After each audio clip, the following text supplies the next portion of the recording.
నమస్తే, welcome to Liya news. Allu Arjun కేసు రోజు రోజుకు తీవ్ర రూపం దాల్చుతోంది. తాజాగా మొన్న ఆయన పెట్టినటువంటి ప్రెస్ మీట్ మీద సీరియస్ అయినటువంటి పోలీసులు ఈరోజు ఆయన మళ్ళీ విచారణకు పిలిచిన నేపథ్యంలో ఆయన పైన ప్రశ్నల వర్షం కురిపిస్తున్నారని తెలుస్తోంది. ఆయన చెప్పే సమాధానాలు మరి సరిగ్గా లేదు అంటే పొంతన లేని సమాధానాలు ఏమైనా చెప్తే మళ్ళీ ఆయన థియేటర్కి తీసుకెళ్లి సీన్ రీకన్స్ట్రక్ట్ చేసే అవకాశం కూడా ఉందని వార్తలు వస్తున్న నేపథ్యంలో మరి అల్లు అర్జున్ బెయిల్ రద్దయ్యే అవకాశం ఉందా? ఆయన మళ్ళీ జైలుకు వెళ్ళబోతున్నారా? అసలు అల్లు అర్జున్ భవిష్యత్ ఏంటి? ఇలాంటి విషయాలు తెలుసుకుందాం. మనతో పాటు ఉన్నారు సీనియర్ జర్నలిస్ట్ సత్యమూర్తి గారు. నమస్కారం సార్. నమస్కారం అండి. సార్, అల్లు అర్జున్ కేసు రోజుకు ఒక మలుపు తిరుగుతూ వస్తుంది సార్. అసలు ఎవరు ఊహించలేదు మళ్ళీ ఈ విధంగా అసెంబ్లీలో రేవంత్ రెడ్డి గారి ప్రకటన తర్వాత మళ్ళీ ఈ కేసు సీరియస్ అయిపోయింది బాగా. ఈరోజు మళ్ళీ ఆయన పోలీస్ స్టేషన్కి పిలవడం, మరి ప్రశ్నల వర్షం కురిపిస్తున్నారంట. సో మొన్న ఆయన పెట్టినట్టు ప్రెస్ మీట్లో అన్ని అబద్ధాలే చెప్పారని చెప్పి పోలీసులు అంటున్నారు. సో ఎలా ఉండబోతుంది అంటారు సార్? నెక్స్ట్ ఏంటంటారు? అసలు అల్లు అర్జున్ భవిష్యత్తు ఏంటి? ఆయన చేతులారా చేసుకున్నారంటారా? మీరేం చెప్తారు? అల్లు అర్జున్ భవిష్యత్తు చెప్పడానికి నేనేం జ్యోతిష్కుడిని కాదు, కానీ అల్లు అర్జున్ మాత్రం చాలా సమస్యల్లో ఇరుక్కున్నాడు. అంతవరకు అయితే ఖచ్చితంగా చెప్పగలను. జరుగుతున్న పరిణామాలు చూస్తూ ఉంటే అల్లు అర్జున్ కొంచెం ఓవర్ యాక్షన్ చేశాడు. సినిమాల్లో ఓవర్ యాక్షన్ చేస్తే డబ్బులు ఎక్కువ వస్తాయి, కానీ నిజ జీవితంలో ఓవర్ యాక్షన్ చేయకూడదు. But Allu Arjun over action చేశాడు. ఓవర్ యాక్షన్ ఎట్లా చేశాడు? ఏంటి అంటే తెలంగాణ అసెంబ్లీలో రేవంత్ రెడ్డి ఒక స్టేట్మెంట్ ఇచ్చాడు. ఆ స్టేట్మెంట్ ఎందుకు ఇచ్చాడు? అక్బరుద్దీన్ ఓవైసీ అడిగాడు కాబట్టి, ఆ టాపిక్ రైజ్ చేశాడు కాబట్టి, అయ్యా ఇట్లా జరిగింది అని చెప్పి సీఎం చెప్పాడు. తప్పేంటి అందులో? CM on the floor of the house చెప్పిన విషయాలని అల్లు అర్జున్ ఓవర్ యాక్షన్ చేసి ప్రెస్ కాన్ఫరెన్స్ పెట్టాడు. అంటే ఏంటి? నేను సీఎం తోటి ఈక్వల్, సీఎంతో ఫైట్ చేస్తా నేను అన్న ఇండికేషన్ ఇచ్చాడు, విచ్ ఈజ్ రాంగ్. సీఎం చెప్పింది, CM on the floor of the house చెప్పిన విషయాలని తెలుసుకొని చూసుకొని నిజాలు బేరీజు వేసుకొని నన్ను క్షమించండి తప్పు జరిగింది అని చెప్తాడని అందరూ ఎక్స్పెక్ట్ చేశారు. కానీ అతను ఏం చెప్పాడు? ముఖ్యమంత్రి చెప్పినవన్నీ తప్పు, ముఖ్యమంత్రి నా క్యారెక్టర్ని అసాసినేట్ చేస్తున్నాడని చెప్పాడు. తప్పు కదా? ముఖ్యమంత్రికి నీ మీద కక్ష ఉంటుందా? ముఖ్యమంత్రికి నీ మీద కక్ష ఉంటే నీ టికెట్ రేటు 300 రూపాయల టికెట్ 1300 పెంచుకోవడానికి పర్మిషన్ ఎందుకు ఇస్తాడు? అంటే నువ్వు వివేచన జ్ఞానాన్ని కోల్పోయి నువ్వేం చేసావు అంటే నేను ఊరేగింపు చేయలేదు అన్నావు. రేవంత్ రెడ్డి అసెంబ్లీలో స్టేట్మెంట్ ఇచ్చిన తర్వాత ప్రెస్ కాన్ఫరెన్స్ పెట్టిన అల్లు అర్జున్ నేను ఊరేగింపు చేయలేదు అన్నాడు. ఊరేగింపు చేసినట్టు పోలీసులు విజువల్స్ రిలీజ్ చేశారు, వీడియో రిలీజ్ చేశారు. ఇప్పుడు నీవు చెప్పు, నెక్స్ట్ చెప్పు. ఇంకా ఏం చెప్తావు? నాకు ముందే తెలియదు థియేటర్లో. ఎగ్జాక్ట్లీ. ఇప్పుడు నెక్స్ట్ పాయింట్ అంటే నేను ప్రొసెషన్ తీయలేదు అని చెప్పాడు. ప్రొసెషన్ తీసినట్టు వీడియోలు ఉన్నాయి. అఫ్కోర్స్ నేను ముందు రోజే చెప్పాను. నాకు పోలీసులు ముందే చెప్పలేదు అన్నాడు. సంధ్యా థియేటర్ యాజమాన్యం లెటర్ రాసింది. లెటర్ రాసినప్పుడు, పోలీసులకి లెటర్ రాసినప్పుడు ఆ లెటర్ తీసి ఇక్కడ అటువంటివి చేయటానికి వీల్లేదు, మీ హీరో కానీ హీరోయిన్ కానీ డైరెక్టర్ కానీ రావటానికి వీల్లేదు అని చెప్పి వాళ్ళు రిటర్న్గా ఇచ్చారు. చిక్కడపల్లి పోలీసులు రిటర్న్గా ఎవరికి ఇచ్చారు? థియేటర్ వాళ్ళకి ఇచ్చారు. ఎందుకు? థియేటర్ వాళ్ళు కదా రాసింది. థియేటర్ లెటర్ హెడ్ మీద రాసినప్పుడు థియేటర్కి మెసేజ్ ఇస్తారు, ఇంకా వేరే వాళ్ళకి ఎవరికి? మామూలుగా జనరల్గా పోలీస్ పర్మిషన్ లెటరు, మరి మీరు చూసారో లేదో ఎప్పుడన్నా, ఏదన్నా నాకు ఇట్లా పర్మిషన్ కావాలి, నాకు ఇది కావాలి అన్నప్పుడు నేను కింద సంతకం పెట్టి నా పేరు రాసి నా సెల్ నెంబర్ రాసి అన్ని ఆధార్ కార్డ్ నెంబర్ రాసి ఇవ్వాలి పోలీసులకి. మనం ఏదైతే సెల్ నెంబర్ ఇస్తామో ఆ సెల్కే వాట్సాప్ మెసేజ్ ఇస్తారు, యువర్ పర్మిషన్ నాట్ గ్రాంటెడ్ అనో, లేదు యువర్ పర్మిటెడ్ అనో, ఏదో సంథింగ్ రిటర్న్గా కూడా ఇస్తారు. నీకు సంధ్యా థియేటర్ లెటర్ హెడ్ మీద వచ్చింది కాబట్టి సంధ్యా థియేటర్ వాళ్ళకి చెప్పారు, no we're not allowing your hero or heroine or director అని క్లియర్ కట్గా చెప్పిన తర్వాత వాళ్ళు నీకు చెప్పారా లేదా ఇవన్నీ వేరే వాడికి సంబంధం లేదు. వాళ్ళకి చెప్పారు, వాళ్ళు చెప్పాల్సిన బాధ్యత వాళ్ళు. అందుకనే థియేటర్ వాళ్ళని కూడా ఇందులో అక్యూజ్డ్ లిస్ట్లో పెట్టారు, అరెస్ట్ కూడా చేశారు. తర్వాత వాళ్ళకి బెయిల్ వచ్చింది అనుకుంటాను. I don't know that. ఇక్కడ ఏంటి అంటే విషయం ఏంటి అంటే నీకు అల్లు అర్జున్కి 150 మందితోటి పిఆర్ టీం ఉంటుంది. ఆ పిఆర్ టీం నుంచి అభిమాన సంఘాలకి మెసేజ్లు వెళ్ళినాయి. అల్లు అర్జున్ బలానా టైంకి థియేటర్కి వస్తున్నాడు, అందరూ రండి అని మెసేజ్లు. ఇది కరెక్ట్ కదా? అంటే నీకు తెలియకుండానే నీ పిఆర్ టీం చేసిందా? ఈ మెసేజ్లు ఎవడు పంపించాడు? ఈ మెసేజ్లు వచ్చిన తర్వాత అంటే అల్లు అర్జున్ అన్నదానికి సమాధానం చెప్తున్నా నేను ఇప్పుడు చికటపల్లి పోలీసులు ఏం విచారణ చేస్తున్నారు, ఆయన ఏం క్వశ్చన్లు అడుగుతున్నారు నాకు సంబంధం లేదు. ప్లస్ లీగల్గా ఏం జరుగుతున్నది అది నేను మాట్లాడటం లేదు.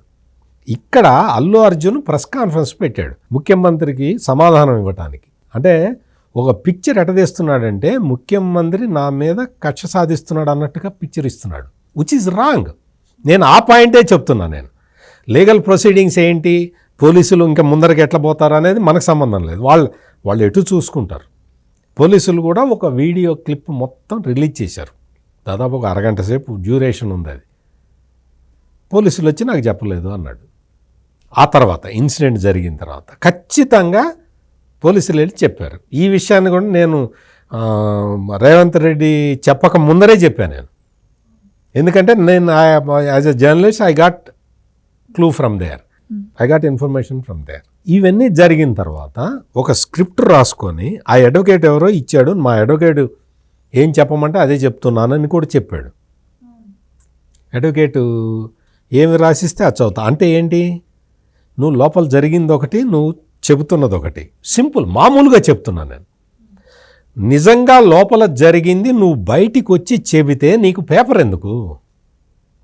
నేను ఇప్పుడు ఇంత మాట్లాడుతున్నా, పేపర్ చూసి మాట్లాడుతున్నానా? నేను జరిగింది నాకు నా యొక్క అభిప్రాయాన్ని చెప్పటానికి, లేదు జరిగిన విషయాన్ని చెప్పటానికి. మీరు అడుగుతారు ఈరోజు పొద్దున్నుంచి మీరు ఏం చేశారండి అని. నేను కాగితం రాసుకొని చెప్పాలా మీకు? అది వేరే వాళ్ళు రాసిచ్చింది. ఇది నేను పొద్దునుంచి ఏం చేశానో నాకు తెలుస్తుంది కదా, నేను చెప్తాను కదా, చెప్పాలి కదా.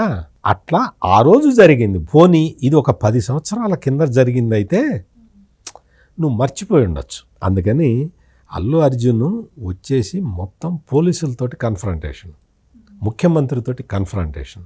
ఏమనుకొని చేస్తున్నావు, ఏమనుకొని చేసావు? చాలామంది ఏమనుకుంటున్నారంటే కేటీఆర్ అల్లు అర్జున్ని సపోర్ట్ చేశాడు కాబట్టి రేవంత్ రెడ్డి వేధిస్తున్నాడు, జగన్మోహన్ రెడ్డి అల్లు అర్జున్ని సపోర్ట్ చేశాడు కాబట్టి రేవంత్ రెడ్డి వేధిస్తున్నాడు అనుకుంటున్నారు. చాలా తప్పదే. ఒక మహిళ చనిపోయినప్పుడు తొక్కిసలాటలో ఒక మనిషి చనిపోయినప్పుడు ప్రభుత్వం స్పందించాలా అక్కర్లేదా? స్పందించలేదు అనుకోండి. రేవంత్ రెడ్డి ప్రభుత్వం ఈ తొక్కిసలాట సంఘటన మీద స్పందించలేదు అనుకుందాం. అప్పుడు ఏమంటారు? అల్లు అర్జున్కి పిల్లనిచ్చిన మామ కాంగ్రెసోడు, రేవంత్ రెడ్డికి చుట్టం, రేవంత్ రెడ్డికి రిలేటివ్ కాబట్టి, రేవంత్ రెడ్డి రిలేటివ్ అల్లుడు కాబట్టి అల్లు అర్జున్ని కాపాడుతున్నాడు అనేవాడివే కాదా? నేను కేటీఆర్ని అడుగుతున్నా, జగన్మోహన్ రెడ్డిని కూడా అడుగుతున్నా. మీరు ఆ స్టేట్మెంట్ ఇచ్చేవాళ్ళ కాదా? మీ పార్టీకి సంబంధించిన వ్యక్తి కాబట్టి మీరు అల్లు అర్జున్ని కాపాడుతున్నారు అని చెప్పేవాళ్ళు. మరి ఎవరు ఏం చెప్తారని కాదు, ఒక మహిళ స్టాంపేడ్లో. ఇంకొకటి ఏంటి అంటే అల్లు అర్జున్ ప్రెస్ కాన్ఫరెన్స్లో స్టాంపేడ్ కాదు, ఒక ఘటనలో అన్నాడు. మీరు కావాలంటే మీరు Allu Arjun press conference video చూడండి. స్టాంపేడ్ అన్న మాట అల్లు అర్జున్కి తెలుసు స్టాంపేడ్ జరిగిందని. కానీ స్టాంపేడ్ అంటే ఒక న్యాయ విచారణ జరపాలి, రకరకాల పోలీస్ కేసే కాదమ్మా. అసలు యాక్చువల్గా ఏం చేయాలంటే గవర్నమెంట్ కూడా, తెలంగాణ గవర్నమెంట్ కూడా దీని మీద న్యాయ విచారణకు ఆదేశించాలి. స్టాంపేడ్ ఇది మామూలుగా మర్డర్ కత్తి తీసి పడవటం కాదు కదా. It is a stampede. ఎవరు ఫెయిల్యూరు ఏంటి, హీరో చేసింది ఏంటి, అక్కడ పోలీసులు చేసింది ఏంటి, వీటి మీద న్యాయ విచారణ జరపాలి మామూలు పరిస్థితుల్లో అయితే. కానీ ఇక్కడ ఏంటి అంటే పోలీసులు చాలా క్విక్గా యాక్షన్ తీసుకున్నారు కాబట్టి న్యాయ విచారణ అవసరం లేకుండా పోయింది. న్యాయ విచారణ ఎందుకు వేయలేదు అంటే పోలీసులు క్విక్ యాక్షన్ తీసుకున్నారు. అందన్న ఇప్పటికీ ఇంకా 4 దొరకలేదు. అల్లు అర్జున్ ఏ 11 పైన ఒక 4 అరెస్ట్ చేశారు. ఇంకొక 4 దొరకట్లా. ఎక్కడ దాచిపెట్టారో తెలియదు. వీళ్ళందరూ బాగా లక్షల కోట్లున్న వ్యక్తులతోటి వ్యవహారం కదా ఇది. వాళ్ళు ఎక్కడైనా దాచిపెడతారు. ఆ 4 దొరకట్లా. ఆ 4 ఎవరు అంటే అల్లు అర్జున్ పిఆర్ టీంలో ఉన్నవాళ్ళు ఒక 4 దొరకలేదు. వాళ్ళు ఎక్కడున్నారో కనుక్కోవాలి, వాళ్ళని కూడా తీసుకురావాలి. అల్లు అర్జున్ ఇక్కడ అవైలబుల్గా ఉన్నాడు కాబట్టి పోలీసులు పిలిచినట్టున్నారు.